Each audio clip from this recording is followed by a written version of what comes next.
First of all, I just want to tell y'all how amazing it is to see your beautiful faces.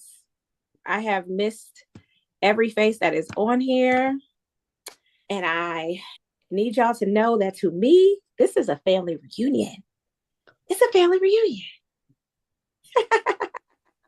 Now, for cohort three, first of all, I need to give y'all a round of applause because y'all are going to be here for 3 nights this week. This is the only week that you had to do this. So thank you for thinking out with me for one extra night this week. We had class last night. We're doing this bonus session, compliments of Talisha tonight. And then tomorrow we'll be back again to discuss some emergency budgets. Now, cohort one and cohort two who are in here. Hey, sisters, we've missed you guys. And your little sisters, cohort three, are here and they are meeting you for the first time. And cohort two, you might be meeting some of cohort one for the first time as well. So, what I would love for you guys to do is I would love for you to drop your cohort line number in the chat. Are you from cohort one, cohort two, or cohort three? And if you've never been through a cohort and you're just a one-on-one client and haven't gotten to go through group yet, you can just say, it's just me and you, boo. Just you put one-on-one there. Okay. Let me see what cohort line you are from. Right now, I put this illustration up here because I wanted you guys to see y'all family tree. Okay. That it happens in cohort one where you guys can see a lineage, if you will, here of generational blessings, because cohort one was just cohort one. So cohort one, you guys are big sisters. Okay. Y'all, you are big sisters to every line that comes after you. Okay. Anybody who graduates, once you graduate to becoming a big sister to somebody, and big sisters to whoever comes after you. So cohort two, you are big sisters too. You are big sisters to cohort three. And you guys have been through this entire 8-week experience. You know what to expect. And I want to encourage you to continue to support each other, not just for your little sister's benefit, because it helps strengthen what you know, what you remember. Teaching is one of the best ways to retain memory. And so I encourage you to get locked in. If you have fallen off with sharing your wins, your progress, your obstacles in the Facebook group, come back in and do that. Your sister line, that is the cohort. Those are your sisters who you came through with. So the people who you sat through the 8-week coaching group with, that is your sister line, your cohort number. You're either 1, 2, or 3 so far. And then you should have a fin bestie in your family, okay? That's your ride or die, your accountability partner, your don't ghost the group buddy, all right? And then, of course, we talked about the little sisters, which is any line that comes after you. So right now, cohort three, you guys are the little sisters to cohorts 1 and 2, but you are going to be big sisters very soon. And you're going to have so much value to add to somebody else. So I just want to thank you in advance for you taking the 8 weeks to come through here and then continuing to support each other, continuing to support the next group of ladies who come through there who are going to be nervous and scared, just like you were when you first came in here, and are going to leave more confident, just like you are coming out. Now, tonight is a very special night, and I have the most amazing, most phenomenal speaker with us today. And y'all know that she gotta love me down. You want to know why? Because it is April the 7th. Now, I don't know if you know this about Talisha, but Talisha is not only a credit repair pro, but she is also a tax professional. Now, you do the math right there. Anybody who would stop what they're doing in the middle of the craziest week of tax season to show up for me, for y'all, she's good people. She loved me down and she loved y'all down too. So I want to thank Talisha for showing up tonight to pour into all of you all. Talisha is what I would call a financial access educator, okay? She is about trying to help you get to the money. I'm talking about other people's money, okay? Because I'm working on your money and she working on other people's money, okay? She want to help you get your credit together so that you can use credit like an investor, not like a consumer, and also help you make sure that if you're trying to get grant funding or bank funding and you need your taxes done, that those things are done. if you need help with grant writing and, she's looking to help find programs that exist for you. So, baby, she's trying to get you to some other people's money. Okay. I love that. Okay. She is a board certified credit consultant and educator. She has probably trained your credit counselor. Okay. I'm talking about the CCC, the same designation that I have. She does the training for the organization. So she knows what she is talking about. She has helped families fix their credits, buy homes, and build legacy because of the work that she does. We also have some genuine history. Y'all are each other's line sisters, but she is my line sisters. Okay.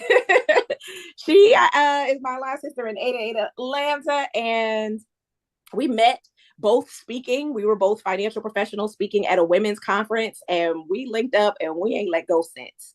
And she has been a breath of fresh air, and I'm so excited to give you an opportunity to meet her. She is in the Facebook group. And so you will be able to connect with her, and she's going to tell you more about herself. And at the end of this call, I'm going to give you guys an opportunity to ask some questions with whatever time that we have left. But that's what I got right now. Take it away, Coach T. I'm going to bring you to the stage. Yes. Good morning, ladies. Well, I'm going to tell y'all, I am interactive, so I may ask you all questions. Don't be nervous because I like to make sure that you understand. But I want to first say thank you for having me. I'm really excited to pour into you all today. And Coach B, you know I love you. Thank you for this opportunity, for trusting me with your tribe and your community and, giving me an opportunity to teach them about credit because a lot of us don't understand it. So this is beautiful for me. I have to say, y'all, to know that y'all have fin sisters and fin besties and line sisters, this is beautiful. Oh my God. It's really beautiful because I can say this, just like Coach B said, with us connecting, we're locked in. Where she needs help, she knows she has me. And where I need help, I know I have her. And a lot of times you need that, especially when we're talking about finances, right? We may not know everything. So I really love that concept and what you're doing. I had to give you your flowers there. Thank you. I definitely had to give you your flowers. Okay. So I'm gonna share my screen and I want y'all to let me know if you can see it. Can you all see my screen? Yes. Perfect. Okay, there we go. So, again, love yourself back to wealth. I want to teach you understanding credit, not just the part of repairing your credit, but understanding how it works. Because in order to understand how to repair your credit, you have to know exactly what's in place to protect you as a consumer. You have to know how the credit score is calculated, all of those different things. Okay. One of the things that I want you all to do for me in the comments, I want you to drop in the chat, what state are you in? Because a lot of times there's a lot of laws that we're going to talk about in this session that's going to be very important, right? You're going to need to know what's specific to your state. One of the things that I did find, Coach B, that I wasn't able to tell you, I found a document that I created and I updated it that gives a list of all the states and the statute of limitations. So I'm going to send that to you so that you can send it to your attendees, of course, your cohort participants, because I think that's going to be important. Looking it up is one thing, but having a document is another. So I'm going to make sure I send that to you as well. Okay. So, yes. So let's get started. Let's get started. Let me see some of these states that y'all have in here. Okay, we got New York, Mississippi, South Carolina. Okay. Okay, good. So this is going to be great, especially in some of the areas and some of the laws that I'm going to teach you. Okay. So let's get started. Credit is not character. Your credit score is not a measure of your worth. It is simply a data reporting system that lenders use. One of the things that make us run away from credit is we feel that if we mess it up, if life happened, that there is no fixing it. Once you understand that it's not your character, it's data that can be fixed, that can have flaws. And once you understand where to find them, you can fix whatever your credit situation is. Okay. So there's 5 components of the credit score. This is one of my favorite things to talk about. And the reason for that is because one of the things a lot of people don't know is your credit score is created by a mathematician and an engineer. What does that mean? That means that they like what? Data, they like equations, all of those different things, right? So they created different percentiles of the five components of your credit score to calculate what is a FICO score. What's that number? So, one of the most important ones, and make sure you take a screenshot of this or write it down if you're taking notes. I'm a pen and paper person, so I'll be in here writing for days, okay? Payment history. Payment history is 35% of your credit score. That's a big chunk of your credit, right? So your payment history, it'll show whether you're paying your accounts on time. And it's also going to show how many current accounts are you managing on time. When you think about your payment history, one of the things I want you all to remember to include that is your collections. Any collections, charge-offs, medical debt, those are considered part of your payment history. Why? Payment history calculates if you paid on time. Most of the time, if we have a collection, it's because something went unpaid, right? So when you're thinking about what calculates that payment history, remember active collection accounts or negative accounts such as charge-offs, things of that nature, right? Your evictions, repossessions, if they show on your credit, will show and impact that payment history. And then also your active and open accounts. So how are you managing your current accounts? Open accounts, whether that's revolving and installment accounts. And that's something we'll talk about a little bit further into the presentation, but keep that in mind. Okay. The next one, number two, is debt balances. You'll most of the time hear credit utilization in this particular space as well. That's 30% of your credit score. Okay. My credit utilization is 30% of my credit score. Your credit utilization is mostly calculated by your revolving debt. Revolving debt are things like your credit cards, lines of credit, things that when you make a payment or when you spend on that account, it pays it back. Your balance changes and what you pay is going to be determined based on what you spent. Okay. Installment accounts are accounts where if you have a total balance, for example, your student loans, a mortgage, an auto loan, those are considered installment accounts because you're making one payment that's the same going towards the total balance. Okay. So when you're thinking about your utilization is for revolving accounts. Okay. Lenders like to see that you can keep your revolving accounts under 30%. If we're speaking about maximizing your score, lenders want to see under 10%. Okay. 10% maximizes your points. 30% looks good to lenders. Anything over 30%, there is an impact to your risk because lenders will look at it. Say, for instance, you want to apply for another credit card and your utilization on your current credit card is 70%. Lenders have a fear of lending you more money because it looks like this person is robbing Peter to pay Paul, right? They're going to take this money and then they're going to use it to pay off another debt. But what's the likelihood of us being paid back, right? Those are some of the risk factors that lenders will look at. So when you're looking to apply for new credit, or even if you're looking to maximize your score, 30% or below is what's the safest. Okay. Now, I want you to drop in the chat. Do you know, well, first of all, how many of you currently have credit cards? We're not going to talk necessarily about credit card debt, right? But credit cards, period. Does anybody have any open credit cards? I've seen some head nods. Okay. Okay. I know you're muted, but I saw you say yes. Yes. So somebody was going to say something. Y'all good? Okay, so you have credit cards. Now I'm gonna ask you another question.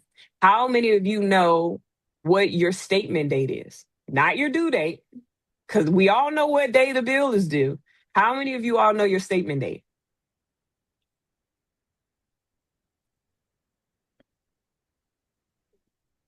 No, let me see. Pull the chat back up. Let me see. Let me see. Let me see.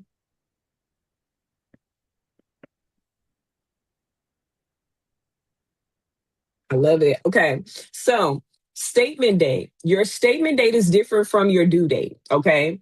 When you're thinking about your due date is what day is my bill due? From the first day after your due date and 30 days later is when they begin to calculate what's called a late payment, right?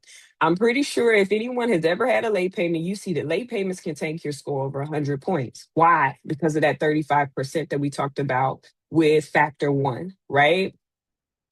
Your statement date helps you keep factor two low. Your due date says 30 days after this date, if the minimum payment is not paid, they get what? A late payment. Your statement date determines what balance is going to be reported when it's time to update your credit.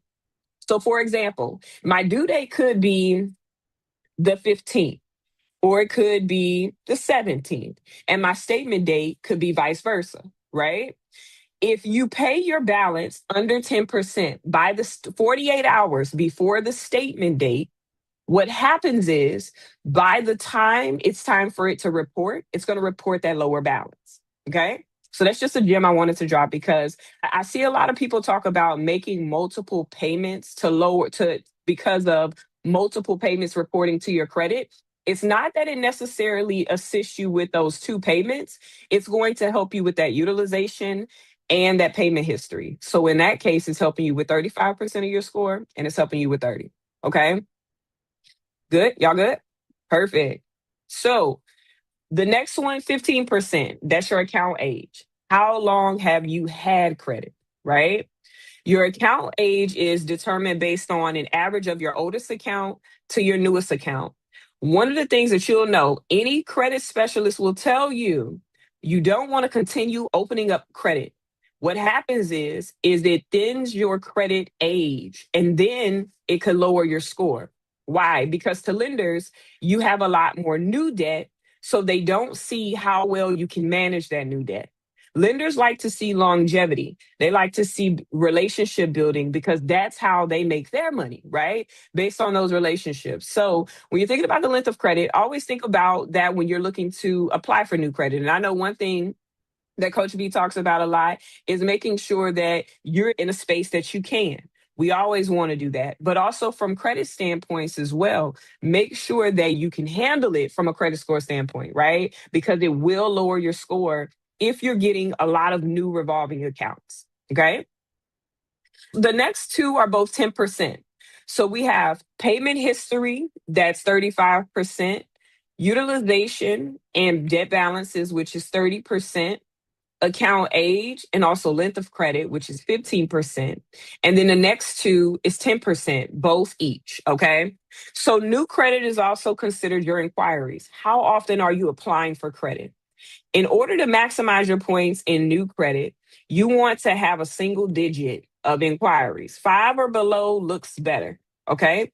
The more inquiries we know, it doesn't necessarily hurt your score, as we can see, because it's 10% of that score.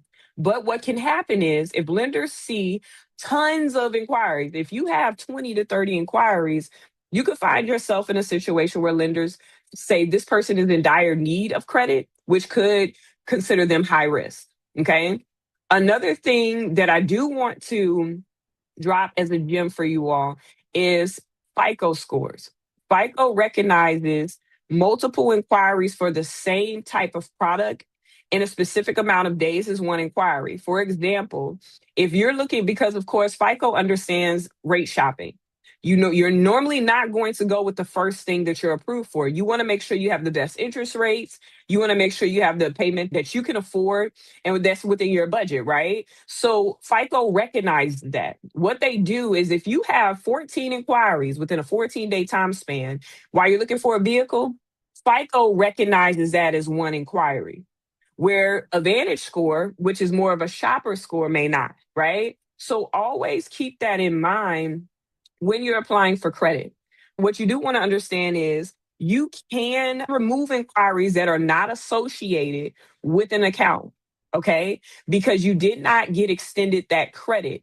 This is something we'll talk a little bit about as well, but you want to make sure that you have a single digit of inquiries, okay? 10% of your score. Inquiries stay on your credit for 2 years in the case that it is an inquiry that is associated and attached with an account, okay? The next one, credit mix. Credit mix is also 10% of your score, okay? So when you're thinking about credit mix, that's how many different types of credit does this individual have? Do they have loans? Do they have credit cards? Do they have student loans? Are they auto loans? Is it a mortgage loan? What type of debt does this individual have? The multiple different types of debt that you have, that looks good to lenders because it says this person is responsible. Of course, we want to have that positive payment history, but having multiple different types of accounts can increase your score. Normally, lenders like to see 9 or above, and that's how you maximize your score to have 9 or above accounts. Okay. Now let me make this disclaimer. I have to make this disclaimer. Anytime I say that, it's important. Credit mix is 10% of your score where credit age is 15, payment history is 35, right? Just because Coach T said 9 or more accounts will maximize my credit, my mix of credit. That's the lowest percentile. That's 85 points. We can stand to save that, right? So don't think of this means I got to go out and get 9 accounts. Manage what you currently have properly, right? Build those relationships because it looks so much better to ask a current credit card company for a credit limit increase than to add a new credit card, right? So keep that in mind when you're trying to think about what's the best place or where should I look or start working on when it comes to maximizing my credit. Okay. Very, very important.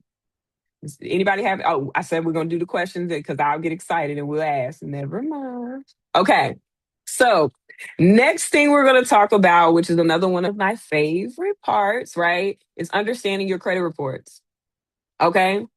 Every credit report contains 4 main sections, right? Your personal information, trade lines, your credit inquiries, your collections and public records. Okay.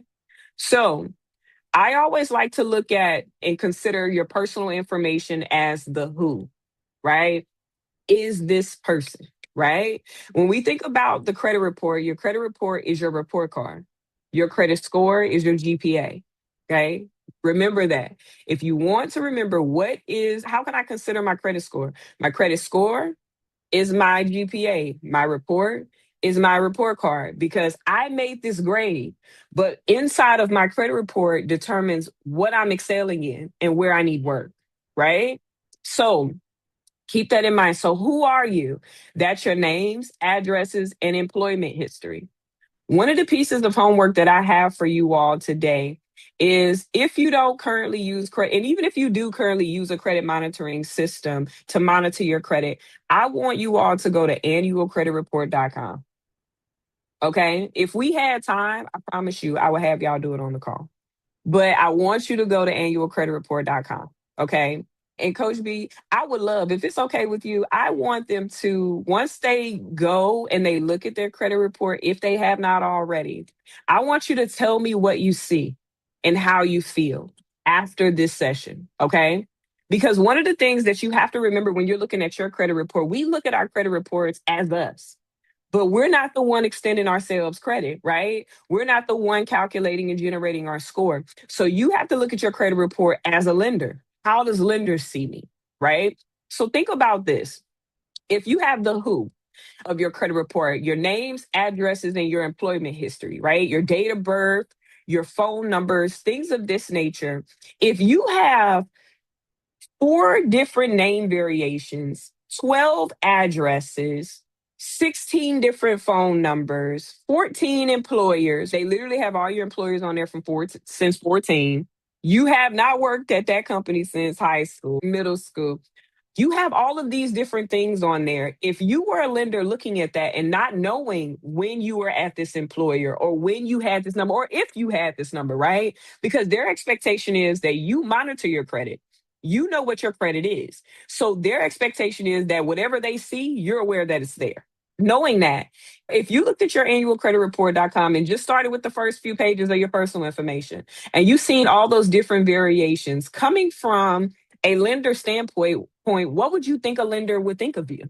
Maybe inconsistent. This person may move around a lot. They may not keep a job. And these may not be your case. This is one of the reasons why I said at the beginning credit is not your character. Credit is data that's put within a system to help determine your approval. So, how do you shift the way lenders see you? First things first, clean up your personal information. You have one name, you have one employer. Some of us that are business owners, we may have multiple numbers, but you don't have to put that. Put one number, right? And then you also want to include all of the current information. That's it. If you see more than that, that's something that can be updated. And honestly, we think about what's the perfect thing to send in the mail for something like this. I will make sure y'all have their phone numbers. Okay. You can literally call and have this information updated because you know your name, you go by one name. You have one employer, one phone number, and that's the only piece of contact information that you want on your credit report. Okay. And we'll talk a little bit about why that's important here in just a second. Number two is your trade lines. So credit cards, auto loans, student loans, mortgages, anything that's actively reporting to your credit, whether it's an open or a closed account, if it's something that calculates your score, like payment history, utilization, length of credit, types of credit, all of that, it is considered a trade line, those open accounts, right? Now, what I do want to make sure that I emphasize is this is not your collections. This does count for open accounts, closed accounts, because all closed accounts are not collections. Okay. So it will be categorized as a trade line if it is credit card, auto loan, student loan, mortgage that are open accounts or closed accounts, but not collections. All right. Number three, inquiries. We talked about that. How curious is this person? That's what lenders see when they look at your hard and soft inquiries.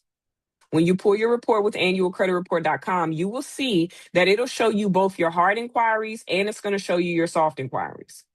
Soft inquiries are when you pull your score. Well, collection agencies too, because they do that as well. But you may have promotional inquiries. Capital One, you know, when you receive those different pre approvals in the mail, the ones that you know you don't want to get because you don't want to be tempted to apply. Yeah, those. They do what's called promotional inquiries. And you'll see those on your credit report. I'm telling you, if anybody uses Credit Karma, wait till you see how many every day that you check your Credit Karma you're going to literally see an entry for it. Okay. And it's going to amaze you to know that that shows how many times your credit is looked at, whether it's on a high level view or it's a detailed view. So hard inquiries are normally used when you are being extended credit. You don't normally have a hard inquiry unless you're applying for some type of credit. Okay. Soft inquiries, like I said, are promotional, something that you may do, or it may be for a pre approval. And number four, collections and public records. So when you're thinking about collections and public records, that's your credit no-nos, right? Collections, judgment, repossessions, bankruptcies, any of those things that say, hey, this individual did not make a payment in an amount of time that impacted our business. So we had to file it on their credit report. Okay. Those are considered hard no-nos to lenders because they want to see someone who's going to build strong relationships. So those are the four different spaces and different components of what our credit report will entail. These are the things that you look for. We should be checking our credit report often. And these are the things that you want to look for. How many inquiries do I have? How curious do I look? If the lenders had to identify who I was based on what they see on my report card, what would they say? And what's the first area that I can work on to ensure that that visual or that thought of me based on what they can see on my report card, how can we shift that? Okay. And write it out. Create a plan, something that you can go by step by step. One of the things I love to say, and I will say it over and over and over again, you did not mess up your credit overnight. It's not going to be overnight to fix it. Don't be hard on yourself. Getting it done and starting is what a lot of people are afraid to do. So the fact that you pulled your credit report and said, hey, I'm going to look at it. I know that it might not be as appealing or pleasing as I want it to be, but I'm going to look at it. That's a step that most people may not want to take. Okay. So don't get, how do I want to put it? Don't be down on yourself. Don't be too hard on yourself when you see it. Write out a plan at where do I start? If you know inquiries is just a phone conversation away and you have some time, have that conversation.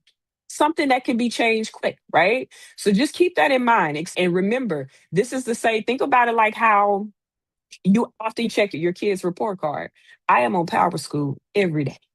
Okay. I know grades don't change that often, but I'm checking my kids' grades all the time because I want to see your progress. Okay. Do the same thing for your credit report. Now, this part is fun. This is fun. Coach B loves when I talk about consumer law because I get so excited, right? And I know y'all may have some questions, but we're going to talk about consumer law. We're going to talk about the United States codes and understanding that there are literally laws in place to protect you. A lot of people think that they should be afraid of debt collectors. They think that they should be afraid of those conversations when people are calling. Did you all know? And you can give me a head nod, a yes or no in the chat. I'm gonna look because I think I know the answer, right? Let me make sure I can see the beautiful faces. Did you all know that if a debt collection company calls you at 8:01 p.m., that's a violation and they owe you $1,000? Okay. Did you know that if they put their logo on the envelope that they're sending you to collect the debt, that's $1,000 violation? Okay, let's see. Did you know that even if they called Coach T, because I'm your cousin, right? I don't know where they got my number from. And they said, hey, we're trying to speak to Coach B because she owes a debt. And this is an attempt to collect the debt. And they tell me that.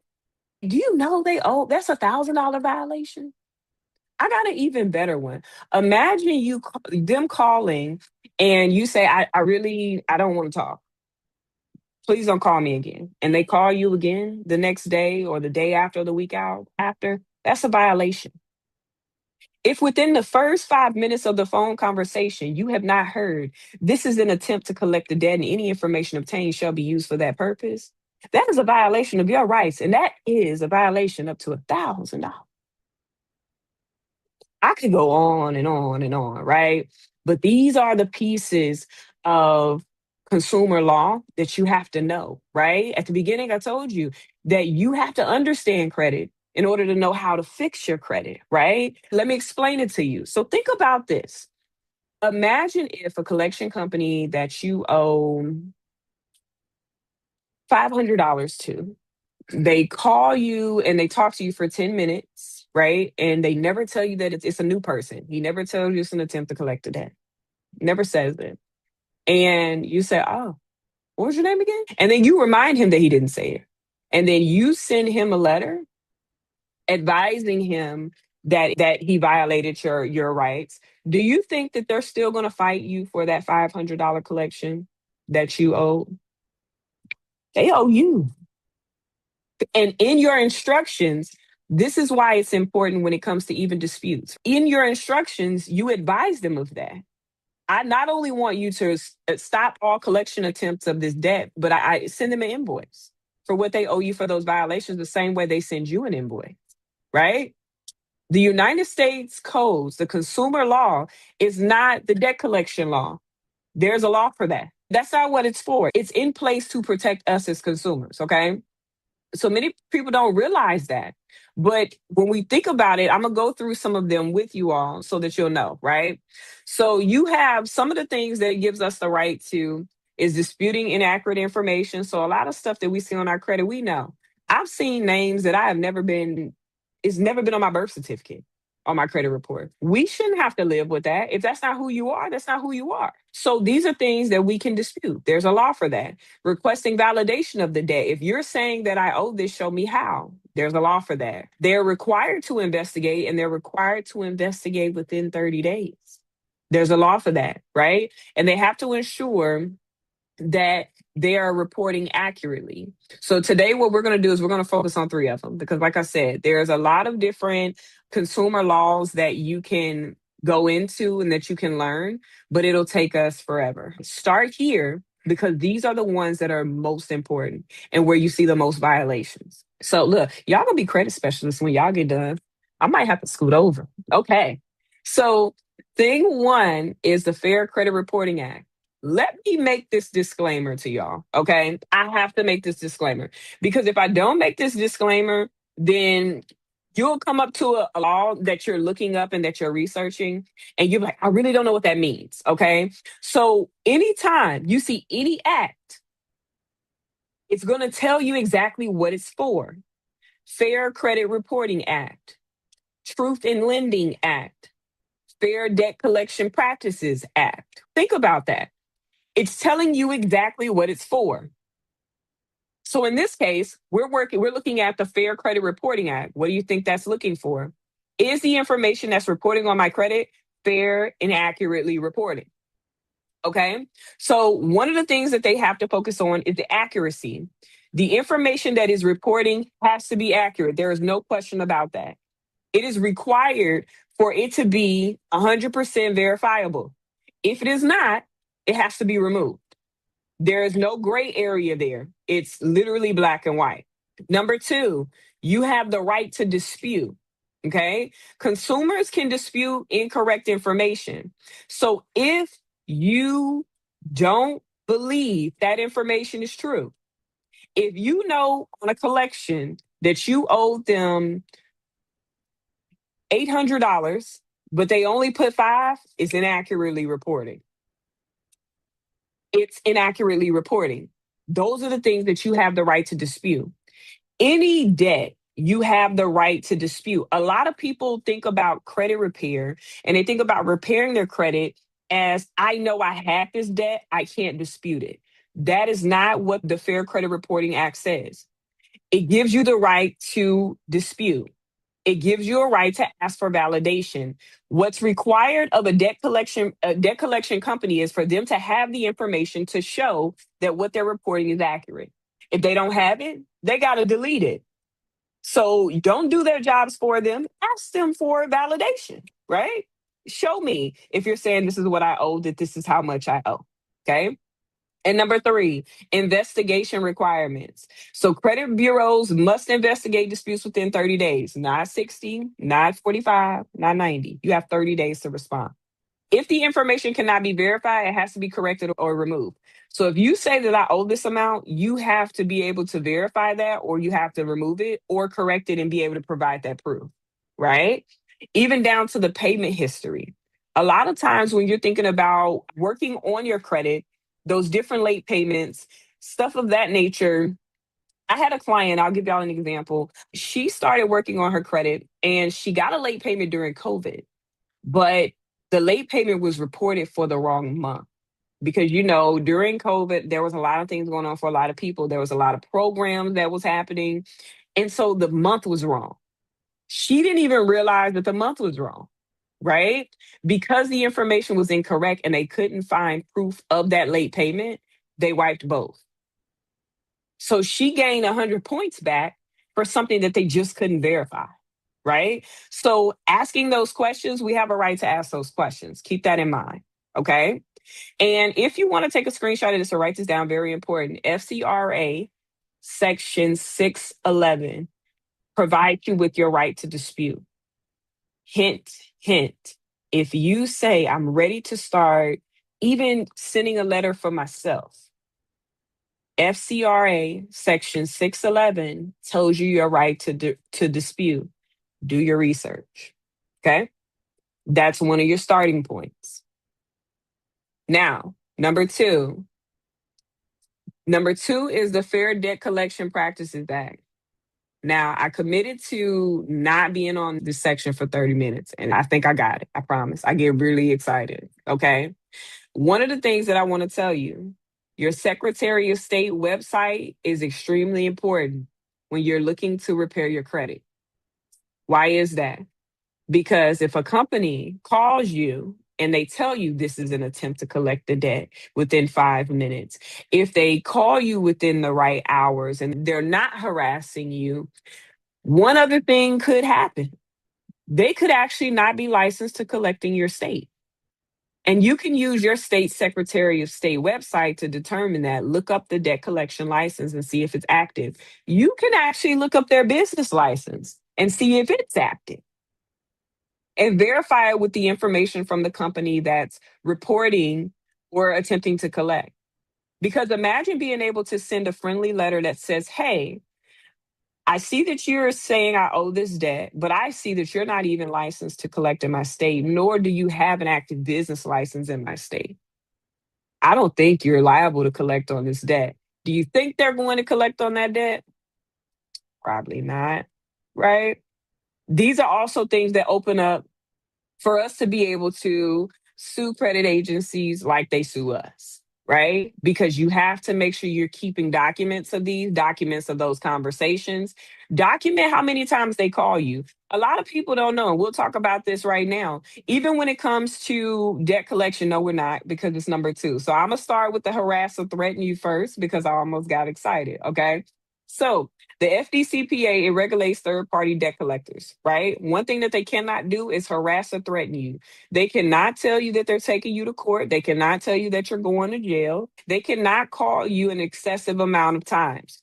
What I do want you to understand is when you start learning the United States codes, that you have to understand what the they and the what is, right? So there are certain factors that are considered legal beings, humans, consumers, and there are other things that are in place for businesses and individuals. You have to understand that terminology. But they cannot continuously call you and they cannot harass or threaten you. They cannot say, hey, you're going to jail, any of that, because that is a violation of the Federal Debt Collection Practices Act. Okay.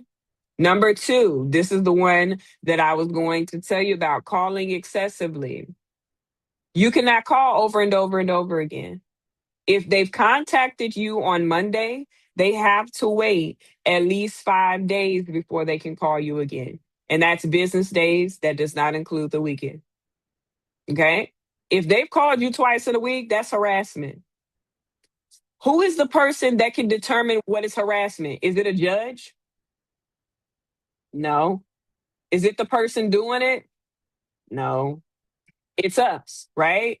We're the only one that can feel that we are being harassed. Others can't determine that. That's one of the things that the United States codes say. The consumer determines that harassment. A lot of us don't even know that. So keep that in mind. Also, you can't misrepresent the debt, right? If you're saying that you are, first of all, one of the things they have to do is advise you of who they are. If they don't advise you of who they are, their name, their company, they can't say that they're calling on behalf of a lawyer's office if they're not. They cannot say that it's on behalf of multiple debts if it's not. They have to give you all the true and accurate information about that debt. And they do have to send you that information in writing. A phone conversation is not enough. Okay. It has to be sent in writing. And you have the right to ask them to not call you. And you have the right to ask them to send you all communication in writing. But in order for them to get to that place, you have to answer the phone. A lot of us won't pick up those phones. So remember, that's money calling. We want to answer those calls because I want to know if you're going to violate my rights on this call, right? So you can know if you have money on the line. Okay.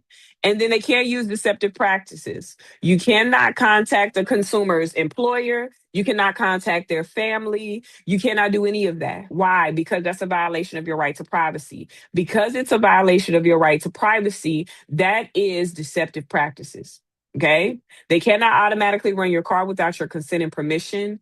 Those are different things that can be considered deceptive practices. So these are things that are under the FDCPA. And make sure y'all take a screenshot of this. Section 809. Debt validation. If a collector cannot validate the debt, the collection activity must stop. This is not just if they can't validate the debt in full. If you have officially requested validation, if someone calls and you say, I'm officially requesting validation of this debt, they have to, at that time, stop all collection attempts, meaning they cannot call you again until they've provided you with the information that you've asked for. Keep that in mind. All right. So This is also something that is very, very important. The 7-year reporting rule. Like I said, I'm going to make sure that you all get a document for your statute of limitations because there are certain statute of limitations based on your state and based on the debt type. In this guide that I have for you all, it's not only going to show you the statute of limitations for the state, but it does also go by the debt type as well.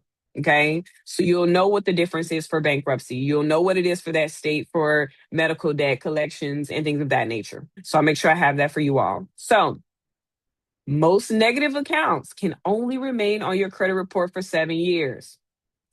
Let me explain. One of the things that I hear a lot is I opened up this account in 2012. It's over 7 years.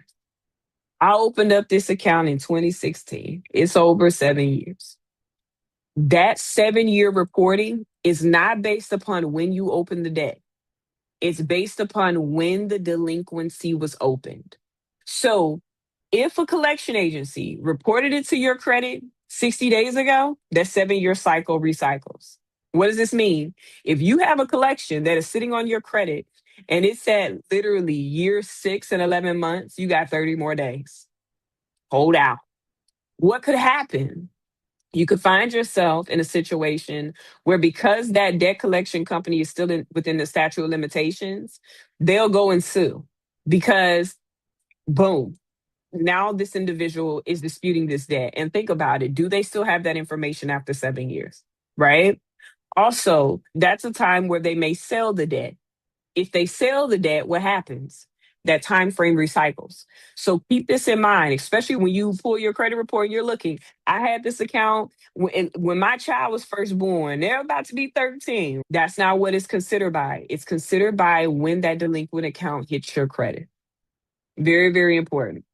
Now, after that period, it has to be removed. But it's outside of that 7-year reporting statute of limitations. It has to go. Okay. So here's a cheat sheet I have for y'all, kind of like a cheat web, whatever you want to call it. This is the how to draft a dispute letter. It has to be clear, professional, and it has to be direct.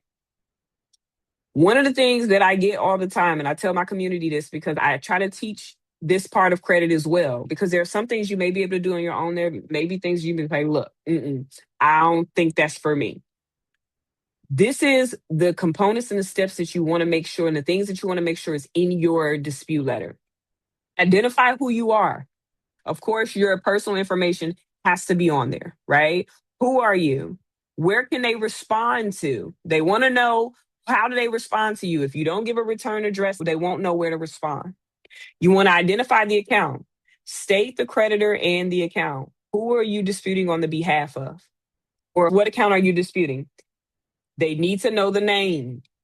The account number is important as well because you may have multiple accounts with this company. You want to know specifically this account. Make sure you put that within the dispute letter. Okay. Next, cite your rights. Reference those consumer laws that we talked about. Even when you go do it in your free time, you want to make sure that you're citing the rights that you have. Okay. And I'm sorry, y'all, I went out of order. So I want to go back a little bit because I did pass number 2. I got y'all video still up here. Number 2, explain your issue before you go in 3. So number 1, identify the account. Explain the issue. If you know, factual disputing is being able to identify where the problem lies and showing them where that problem lies. So is it inaccurate reporting? Is it validation? What is it that you're trying to do with this specific account? So here's the account, here's the identification for it, and this is the issue that I have. Remind them of why they have to follow the rules. What are your rights? Knowing what your rights are, include those for them. So instead of them bypassing, think about it. And I'm going to use this small thing. Imagine if we're going to work and we're late, right? We know the speed limit is 60, but we might 65. On a real late day, you might just go 70, right? You know that's breaking the law. If you see a police officer, what we do? Slow down, right? But because we know I'm going to get a ticket. But if we don't see an officer, we're going to keep going posting to work. What is that? It's the same thing collection agencies do. If you're not telling them what they're doing wrong, they're going to keep doing it. because they don't have anybody in place to say, hey, no, this is not right. Okay. That's why they gave us consumer rights so that we do it for ourselves. So explain the issue, cite your rights, and then request a resolution. Always tell them what you want. You can't tell them that they're wrong and then don't tell them what you want your resolution to be. Always ask them for a deletion, unless it's an account that you need to have updated because it could help your score for that late payment to not reporting correctly or for the address to be updated. Whatever that case may be, ask them for what it is that you desire of your desired outcome. Whatever that is, make sure it's included. Very, very important. And then I'm going to give you all some examples of some dispute language. Okay, very simple. Identify the account, explain the issue, cite your rights, request resolution. I'm writing to dispute the accuracy of the following account reporting on my credit file. Under the Fair Credit Reporting Act, Section 611, I am requesting a full investigation of this account. If the information cannot be verified as accurate and complete, it must be removed or corrected accordingly. Did that sound like something with some professional language? No. It just said, hey, this is what I see.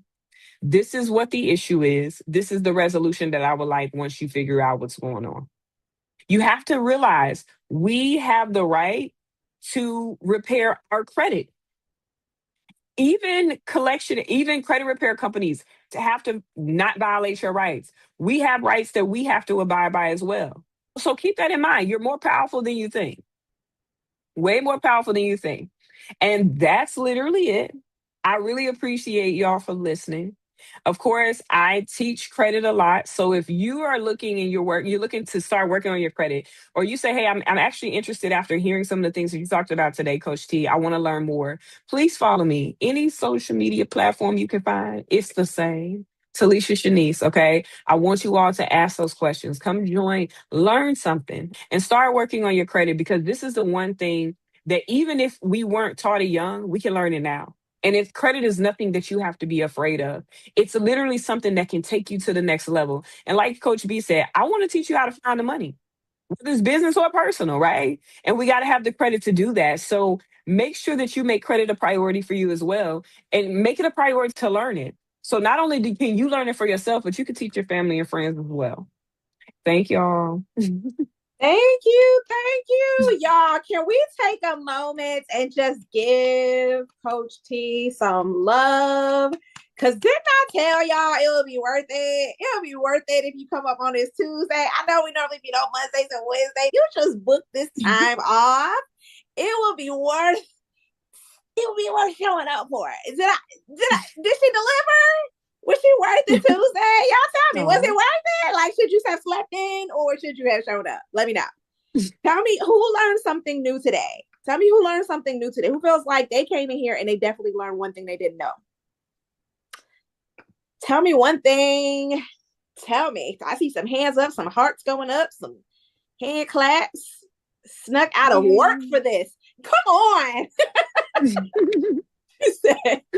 Listen, I gotta go to the bathroom. My stomach hurt right real quick. My stomach gonna hurt for about an hour. Listen, I told y'all she is the real deal. I'm gonna say this boldly. Being in this community is one of your unfuckwittable resources, not because of me, but because of who I know and who I bring to this table. And I do not just bring anybody over here. I am protective of y'all. Baby, they get vetted. I want to make sure that they know what they're talking about and they have the same heart towards you that I do. And she passed the sniff test over and over and over and over again. And I know she just bubbling up because she wanted to say so much more. How y'all think about us having her back sometime, maybe before the year ends? I don't know. I don't, if she'll grace us with her presence. We got to have a special guest once a quarter. I mean, and Talisha would love to come back into the community one time or so, I see some hearts over here. I see permanent guests. You about to make me choke. Yes. Coach T, thank you again so much. I'm going to give these ladies an opportunity to ask some questions. And so I'm going to round robin. I want you, when you guys come off a microphone, I want you to tell me your name, tell me your cohort line number, It might help Coach T to know what state that you're in case. I mean, I don't know if she got all the state laws committed to memory, but she might remember some of them, depending on where you're at. I want you to share your reflection first, and then I want you to ask what question you have, and we'll make sure that we get everybody, okay? So I am going to start. Well, raise your hand if you want to go first. Let me see. Let's see. Raise your hand. Don't be scared. She don't bite. Okay, I guess I'm calling somebody out. I'll start with you, Shanice. Hello, hello. Hi. Okay, so Shanice Collins. I am in Mississippi, cohorts 2 and 3. So nice. I did it twice. Very, very good information. Yeah, this is helpful. I don't have anybody collecting right now, but I have in the past. And so I'm no stranger to that experience. I guess the only thing that I'm curious about is the medical. I thought medical like collections at some point was like not put on, not reflected on your score and stuff, but I wonder if that has changed. So those laws have changed and they fluctuate often. If they're under $600, they can't be reported. So under $600, they're not supposed to report. Anything over can. Doesn't normally mean that they will, but it can. Yes. Okay. Well, thank you. I Great was curious. question. Great question. Thank you. Great question. I will call on Shayna next. Name, cohort line number. What states are you calling from? What is your reflection or takeaway or point you want to apply? And what is your question?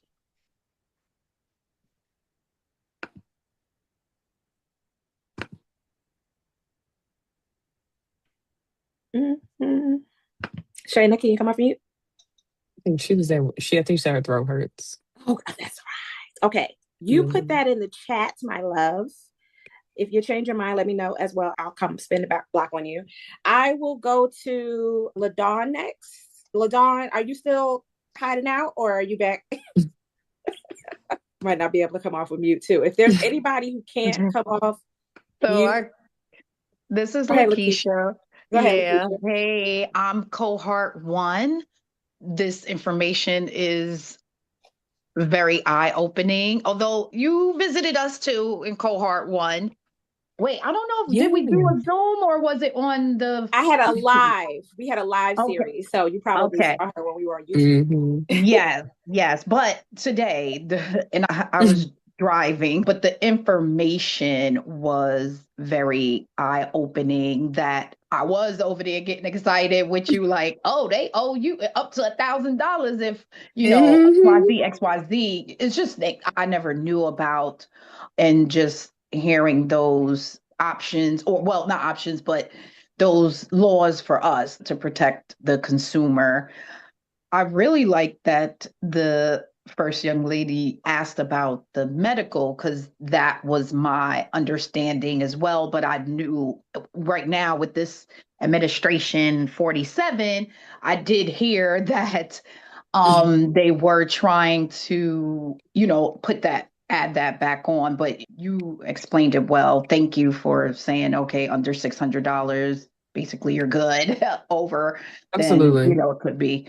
I thank you for your time. I was trying to think of my question, because I did have a question earlier, but like I said, I was driving, so I couldn't write it down. But the information was really, really informative. And I thank you for your time.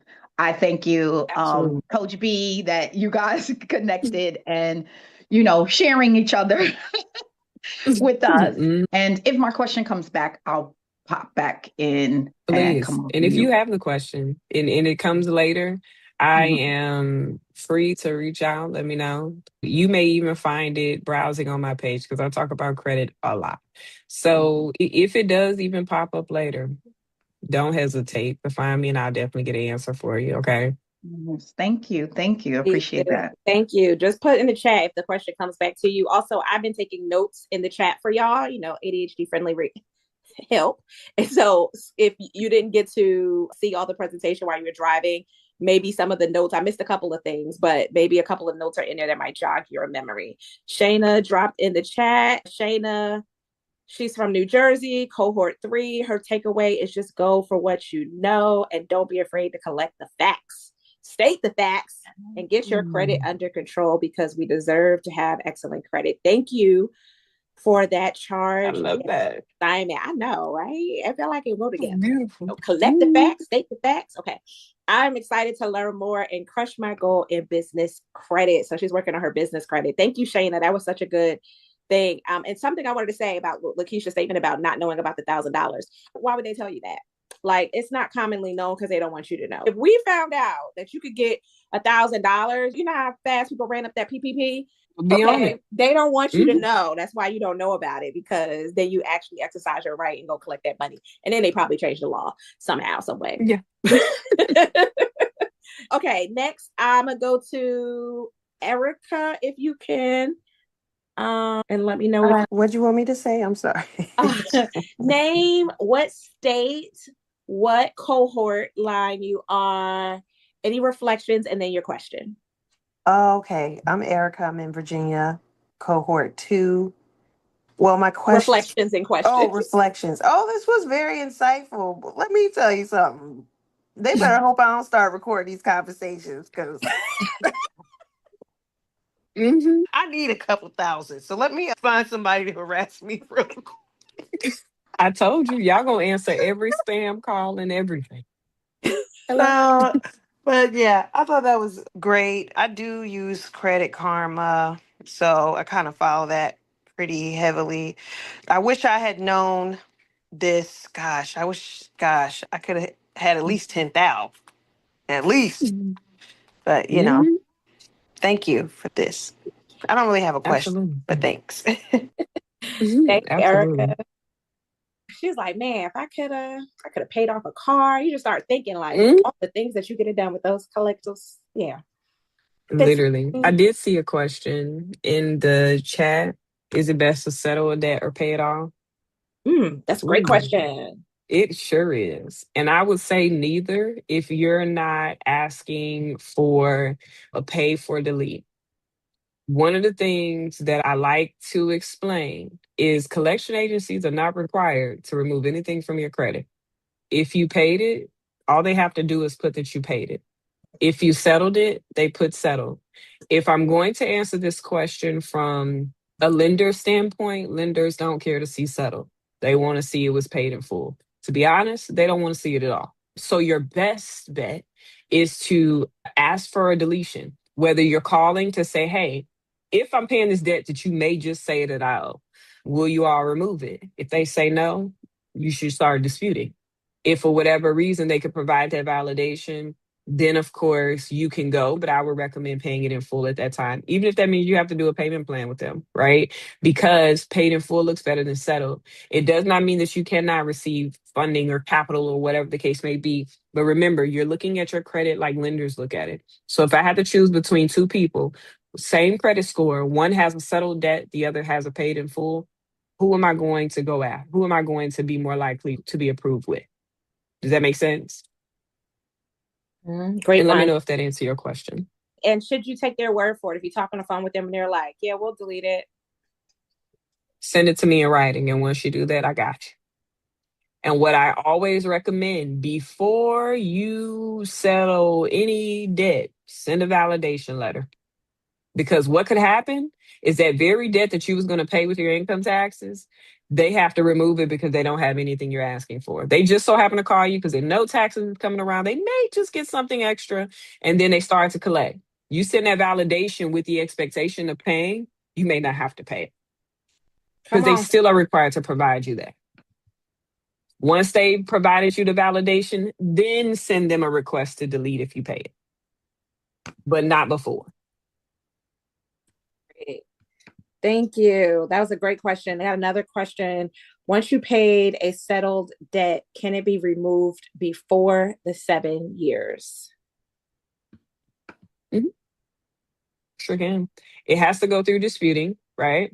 And what I recommend, this is the way that I like to say this: you play the system how the system plays you.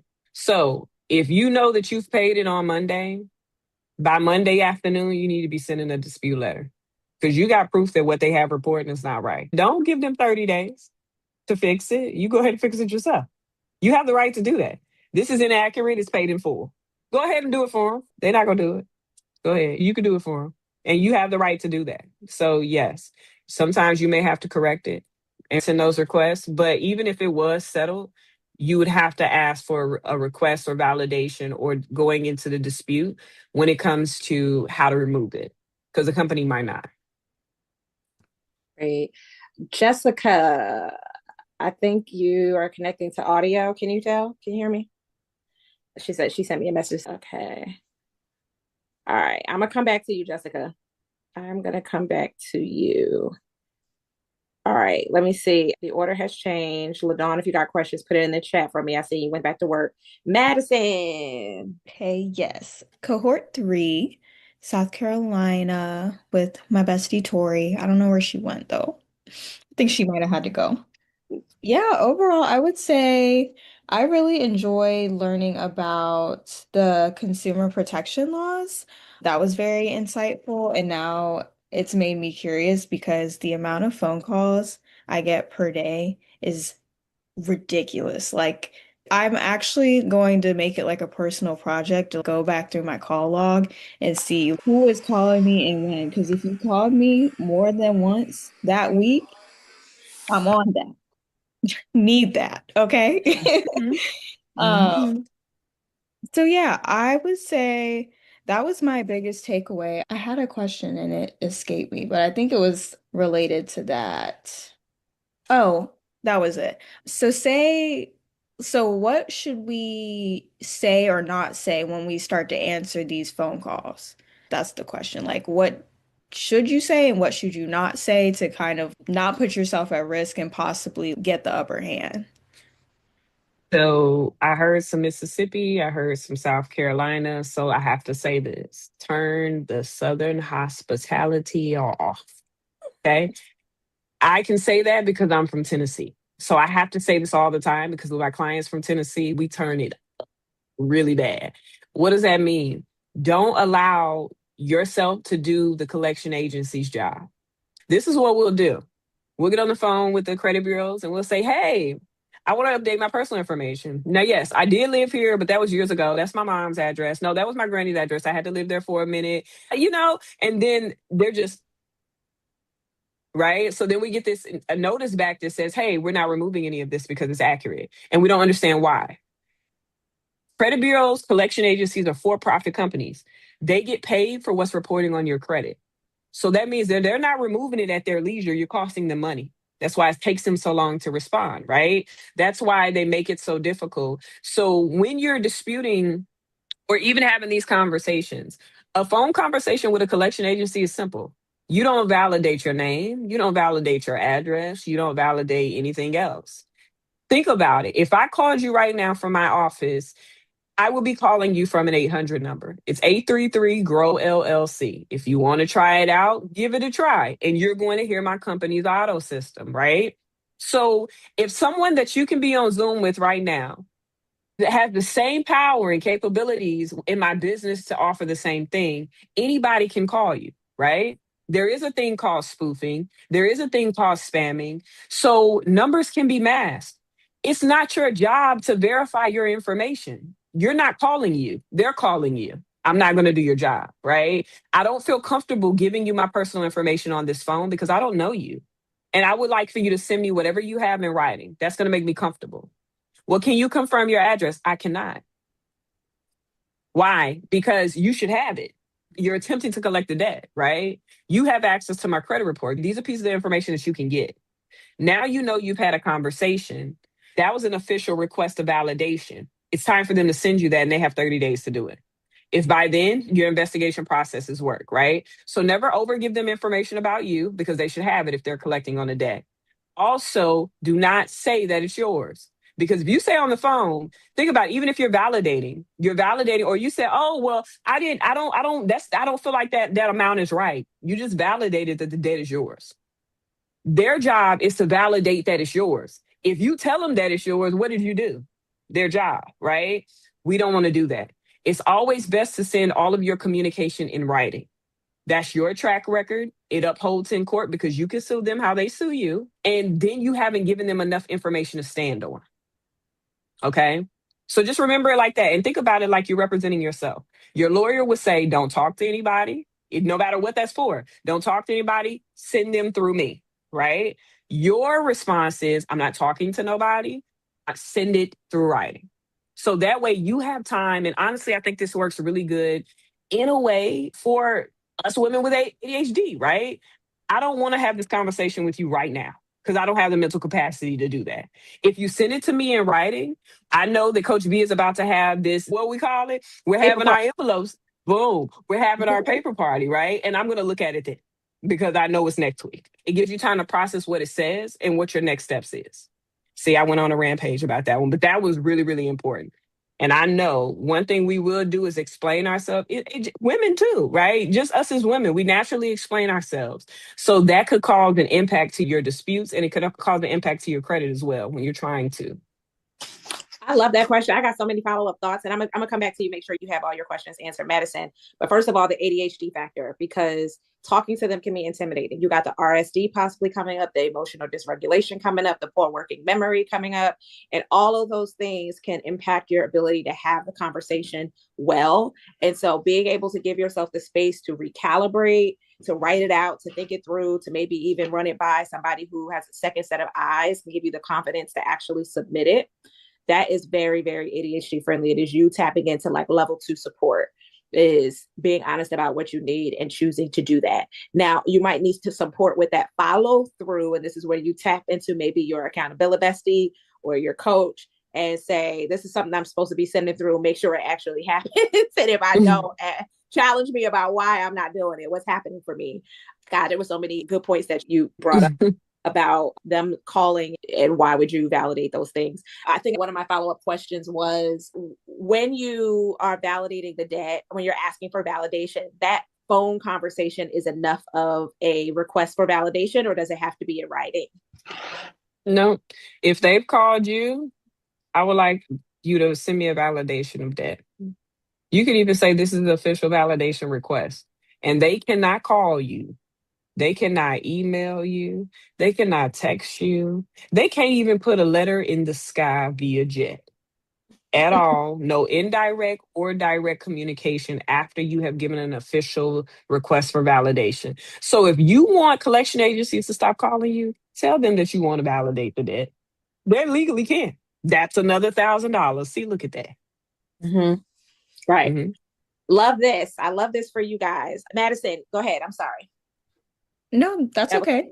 Yeah, that was pretty much it. I just wanted to know, because right now I have my iPhone on like silence unknown callers, but I want to know what to say or not say once I turn it off. So I did have like an idea that like I should be careful, but I didn't know like how to go about it. So that was very helpful.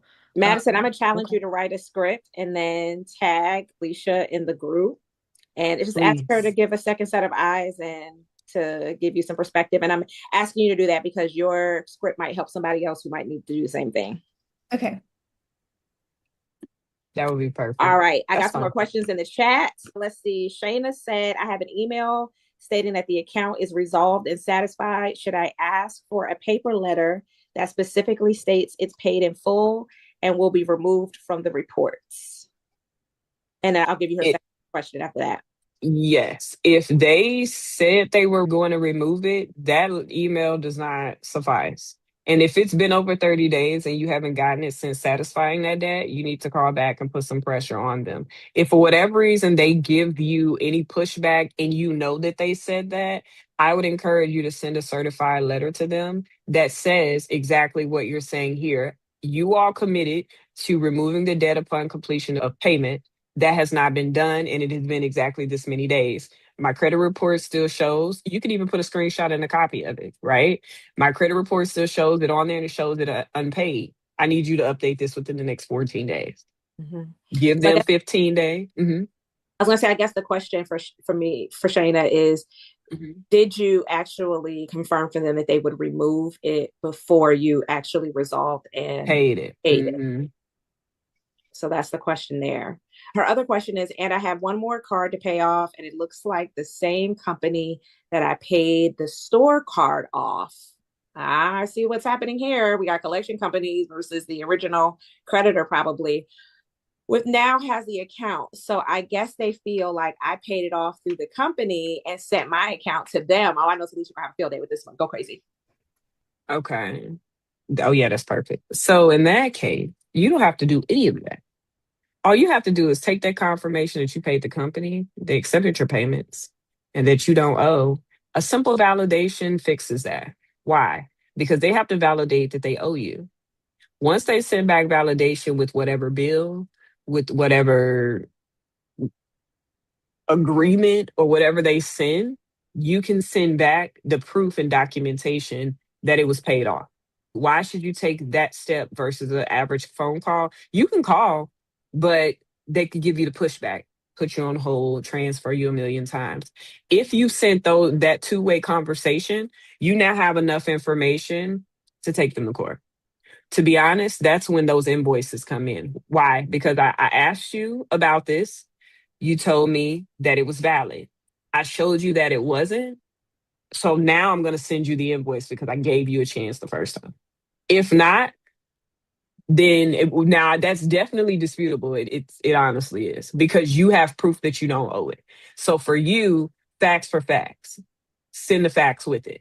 And to be honest, I would, like I said, ask for validation first, only because you want them to tell you that you owe it.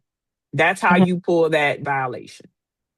And I think a bigger conversation here is that a lot of times what a debt collector will do is like, you owe a company, and they realize I'm never going to collect the debt from this person. So they sell it to this collections company for a fraction of the debt, hoping that at least they get that. That collection company tries to collect it from you. They feel like I'm never going to get the debt. So they sell it to another company. They have sold it to Hmm. 4 different companies. None of them are the original debtor. The store is the debtor, right? And so you're Hmm. seeing 5 companies report on your credit report that you are delinquent. That's a violation. And it's double jeopardy because you only owe one company, none of the five. Great question, Shayna. Shanice said, what a perfect last question. Can you tell us more about your services for those of us who are not completely familiar? Can you tell us about your services for my community? Absolutely. So I do offer credit restoration services. My program's a little bit different. I've been in this industry for 10 years and I've developed a understanding that if you don't change the behavior, you can't change the situation, right? I can fix your credit, but if your behavior doesn't change, it's not going to change anything. We'll be right back in the situation again.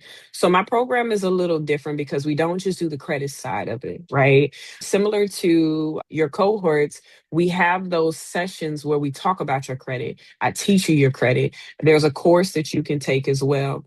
So you get access to a client portal where your letters are sent and you don't have to send any letters. This is not a program where you sign up and then you're sending letters on your own. We're not doing that. The goal of the service is for me to actually render the service. Okay. So I create what's called an action plan to tell you where you are.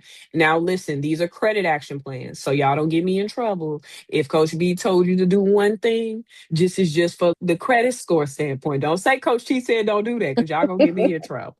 But you get an action plan that kind of tells you about maximizing your score, and you get an analysis. You get a progress report every 30 days. And what I'm doing is I'm sending letters to the credit bureaus on your behalf, challenging that information to find those inaccuracies. Everything that I do, you can see literally as if you're doing it. So you can see where your score started, where it is. There's some inside of your portal. There's different simulators that you can use as far as how, if I pay my card down 20%, how much would that impact my score? Those are different things that you can see within inside of the community. Now, I have a couple of different package prices, and I'll send that to Coach B for those different packages I have for credit services.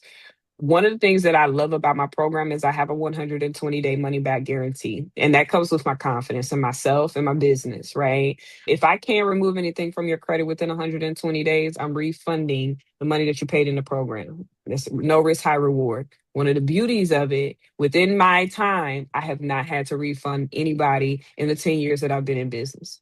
Not because I'm just that, it's because I studied the constitutional law. You would think that I was literally a history teacher. Okay. So you get the knowledge, you will get the knowledge. You may have to tell me to slow down sometimes, but it's not just credit services, it's credit repair and the understanding. I want to teach it to you so that way I don't have to see you in my program again. Not in a bad way, but if you're back again in my program, that means it's something that I missed. It's something that I missed because I need you to know that if I get a new collection, I at least know how to send that validation letter because I know Coach T taught me that. Let me do this before I get in trouble for coming back, right? So that's the biggest thing about my program. I'm going to tell you, I'm very hardcore. If you want accountability and if you don't want accountability, you got accountability.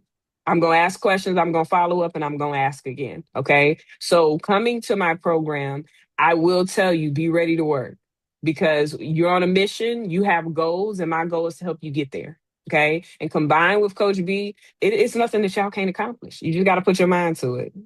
Mm-hmm. And you better believe that if Coach T fix your credit, I'm on a mission to make sure you don't ever find yourself back over there. Because she ain't doing that Mm-hmm. work to help you get your credit score fixed for you to go and run the bag back up because you forgot to pay a bill. So we're gonna make sure that Mm-hmm. all of that straight, all of that stuff is straight. Any other questions before I let Coach T go? Because some of y'all need taxes filed, not y'all specifically, but I gotta give her back to the tax world. Any other Ooh. questions? Well, guys, thank you so much. Thank you so much for showing up tonight. Thank you for showing up for yourself, for spending an extra time. I really, really hope that this extra session was beneficial to you, that you learned something that can be helpful in your journey. You may not be in spot where credit is at the front of your focus right now. You're just trying to get out of the hole, right? You may be there right now, and that's okay. Having this information now will get you prepared and make you feel motivated so that when you get there, you can. This may be the step that you're at. This may be where exactly you need to work to get some relief, to give your nervous system some peace. Hopefully, the information she gave you to help the creditors to stop calling will allow your brain to rest long enough for you to be able to think critically and take some steps in other areas of your finances. So, Talisha, I thank you so much for coming in tonight. I thank you so much for sharing all your wisdom.